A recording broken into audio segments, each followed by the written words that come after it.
I finally got around to watching the latest PlayStation State of Play and I went in with zero expectations. Surprisingly, it turned out to be a solid show with some exciting updates and announcements. So here are 6 games that stood out to me. I had never heard of Lost Soul Aside before, but after seeing it for the first time, I was blown away. The game looks incredible and now I'm fully on board. The environments are stunning and seem carefully crafted, making every location feel immersive. The combat is another major highlight. Fluid, fast-paced, and built around a shape-shifting weapon that adapts to both close quarters and range attacks. Boss fights also appear to be a huge focus, featuring cinematic, large-scale set pieces that add to the game's spectacle. One of the coolest aspects has to be your dragon companion, Arena. Traversal options it provides are just insane. From surfing on a board to sprouting wings for aerial movement, all looks ridiculously fun and stylish. Lost Soul Aside is set to launch on PlayStation 5 and PC on May 30, 2025, with pre-orders opening on February 19. Definitely keeping my eye on this one.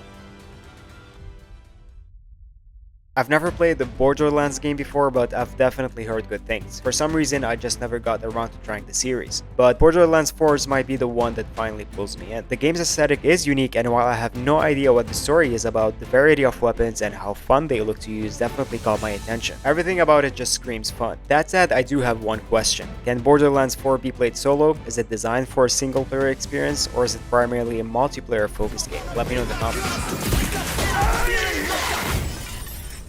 Again, I never played Days Gone when it first launched on the PlayStation 4, mainly because the initial reception wasn't great. Over the years, though, opinions seem to have shifted quite a bit. While some still call it slow or say the story drags, others praise its open-world survive and intense horde mechanics. With this remaster, it might finally be the perfect time for me to give it a shot. It's bringing some new features like horde assault mode, permadeath, and a speedrun option, nothing too crazy. Days Gone Remastered launches as a digital-only title on PS5 on April 25, 2025. If you already own the PS4 version, you can upgrade it to the PS5 digital version for $10. Bring it! We'll survive. I have no idea who the Goddess of Victory is, but honestly the fact that Stellar Blade keeps getting new content is a win. This game has been sitting in my backlog for almost 8 months now, and I still haven't touched it. But at this rate, by the time I finally get to it at the end of spring, it's going to be packed with even more content, which is great. This upcoming collab seems to be bringing new outfits in a new area, and I have no doubt it will be solid. Plus, alongside the update, the PC version of Stellar Blade is officially dropping in June 2025.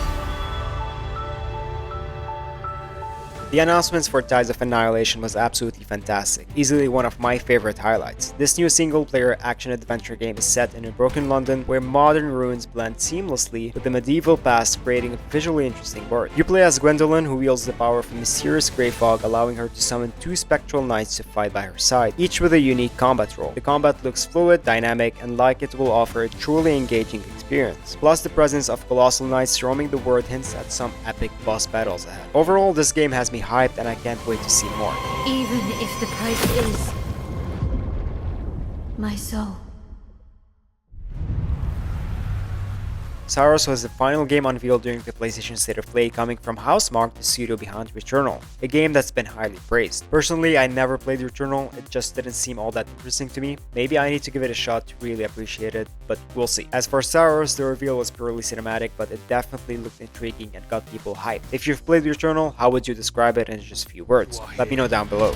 And I will find you.